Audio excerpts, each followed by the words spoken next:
اگر آج 1973 Constitution is the undisputed unanimous Constitution of Pakistan, تو وہ صرف اس لیے جناب اسپیکر کہ اس ہاؤس میں قائد عوام شہید ذوالفقار علی بھٹو کے وقت تمام سیاسی جماعتوں نے ایک ہو کے وہ آئینی ترمیم پاس کروایا، اور اس کنسنسس کی وجہ سے وہ کوئی آمر بھی آئے، وہ کوئی سیاستدان بھی آئے، وہ چاہے بھی صحیح تو وہ 1973 کانسٹیٹیوشن کی وہ کنسنسس نہیں توڑ سکے۔ جب مسلم لیگ نواز نے، جب پاکستان پیپلز پارٹی نے ایک اور آمریت کا مقابلہ کر کے ایک آمر کو شکست دلوا کے حکومت سنبھالا، تو ہم نے 18ویں ترمیم پاس کروایا۔ وہ 18ویں ترمیم نے صوبہ خود مختاری، صوبے کو حقوق دلوائے،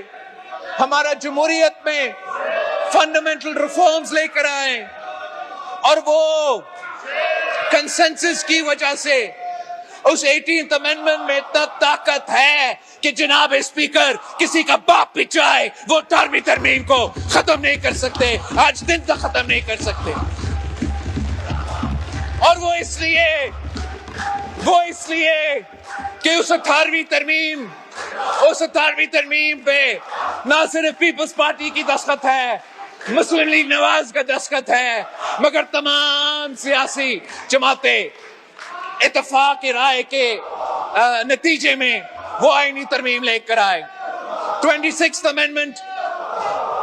کا کنسنسس میں نے آپ کو بتایا۔ آج بھی جو ہم آئینی ترمیم لے کر آ رہے ہیں، اکثریت تو ہمارے پاس ہے،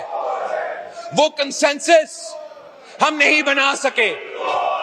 یہ افسوس کی بات ہے کہ جب یہ آئینی ترمیم میرے پاس آیا، حکومت وقت نے یہ فیصلہ کیا کہ ہم نے یہ تبدیلیاں لے کر آنے ہیں، تو انہوں نے پاکستان پیپلز پارٹی سے رابطہ کیا۔ جب حکومت ایک ترمیم لے کر آتی ہے تو اس کا مطلب یہ ہے جناب اسپیکر کہ انہوں نے دفاع ادارے سے مشورہ کر کے یہ فیصلہ کیا کہ دفاع دنشے میں کوئی ترمیم، کوئی اصلاحات آ رہے ہیں۔ جب حکومت کوئی ترمیم لے کر آتے ہیں، اس کا مطلب ہے کہ انہوں نے عدالتوں سے، ججز سے، لائر سے اپنا لیگل ایسپیکٹس کو دیکھ کے جو عدالت کے ڈھانچے اس میں ترمیم لے کر آئے ہیں۔ وہ میرے پاس بطور پاکستان پیپلز پارٹی کے چیئرمین آئے تھے، میں نے یہ ترمیم اپنا پارٹی کے پاس لے کے گیا، سینٹرل ایگزیکٹو کمیٹی کے دو دن ہمارا بیٹھک ہوا، اور ہم نے یہ فیصلہ کیا کہ ہم حکومت کے ساتھ دیں گے، ہم چارٹر آف ڈیموکریسی کا نامکمل مشن کو مکمل کریں گے، اور ہم عام آئینی عدالت بنا کے رہیں گے۔ ہم نے یہ فیصلہ کیا کہ جو پاکستان کی فیلڈ مارشل کو دنیا بھر میں سراہا جا رہا ہے، پاکستان کی افواج کو دنیا بھر میں سراہا جا رہا ہے کہ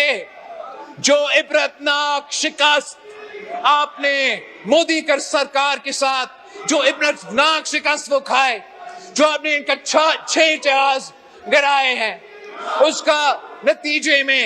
آپ کو دنیا میں پہچان ملا ہے، آپ کو قوم کو طاقت ملا ہے، اور ہم اس طاقت کو، اس عہدہ کو آئینی کور دینے جا رہے ہیں۔ اس کانٹیکس میں پاکستان پیپلز پارٹی نے یہ فیصلہ کیا کہ پاکستان جنگ کے حالات سے گزر رہا ہے۔ ایک طرف ہم نے بھارت کو شکست دلوایا، تو دوسری طرف بھارت نے افغانستان کا فورن منسٹر کا میزبانی کر کے، اس میزبانی کے بعد جو ہمارے دوسرے بارڈر پہ ہو رہا ہے، جو ہمارے شہروں کے میں ہو رہا ہے، جو ہمارے شہریوں کا خون بہ رہا ہے، وہ بھی اب سب کے سامنے ہے۔ تو اس کانٹیکس میں پاکستان پیپلز پارٹی نے یہ فیصلہ کیا کہ جو حکومت کی ریکمنڈیشنز ہے 243 کے لحاظ سے، آرٹیکل 243 کے لحاظ سے، اس پہ بھی پاکستان پیپلز پارٹی نے فیصلہ کیا کہ ہم حکومت کے ساتھ دے رہے ہیں، اور انشاءاللہ تعالی آج کے بعد ان کا یہ آئین کی جو ریکمنڈیشنز ہے، جو ترمیم ہے، انشاءاللہ وہ پاکستان کا آئین بنے گا۔ مناسب ہوتا کہ دوسری سیاسی جماعتیں خاص طور پہ جو اپوزیشن سے تعلق رکھتے، جو اپنے آپ کو کہتے ہیں کہ یہ اپوزیشن اس ملک کا اپوزیشن کا کردار ادا کر رہے ہیں۔ اپوزیشن کا کام صرف یہ نہیں ہے کہ وہ اپنے لیڈر کے لیے رونا دھونا کرے، اپوزیشن کا کام صرف یہ نہیں ہے کہ کسی ایک قیدی کو اپنے رہا کروانا ہے۔ اپوزیشن کا کام یہ ہے کہ ہمیں اکاؤنٹیبل رکھے۔ اپوزیشن کا کردار ہے لیجسلیشن میں۔ میں بطور پاکستان پیپلز پارٹی کا چیئرمین اپنا فرض جتنا ہو سکا میں نے ممکن پورا کر دیا، مگر اپوزیشن کا بھی کام تھا کہ وہ بھی ان کمیٹیز میں بیٹھتے، وہ بھی مجھے بتاتے کہ بلاول صاحب آپ سے یہ رہ گیا، آپ کا یہ تجویز غلط ہے، وہ اپنا مثبت انپٹ دے دیتے۔ جیسے ہم نے 26th امینڈمنٹ میں ان کا انپٹ انکارپوریٹ کیا تھا، ویسے ہم 27th میں اگر ان کا انپٹ آ جاتا تو اس آئین میں زیادہ مضبوط ہوتا، یہ ملک کو زیادہ طاقت ملتا اور ان کے بارے میں ایک بہتر امپریشن جاتا پاکستان کے عوام کے سامنے، ملک اور قوم کے سامنے۔ میں بتانا چاہوں گا کہ پاکستان پیپلز پارٹی کی اس آئین سازی میں کس قسم کا کنٹریبیوشن رہا ہے۔ Along with the establishment of constitutional courts, the Pakistan People's Party appreciates the government of Pakistan for accepting our demand کہ جو نیا آئینی عدالت بنے گا اس آئینی عدالت میں تمام صوبوں کا برابری کا نمائندگی ہوگی۔ یہ ایک تاریخی اچیومنٹ ہے جناب اسپیکر۔ یہ چارٹر ڈیموکریسی کا ایک حصہ بھی تھا اور ہم یہ وعدہ پورا نہیں کر سکے۔ ہم سمجھتے ہیں کہ جتنا برابری کے ساتھ ہم صوبے کو چلائیں گے، جتنا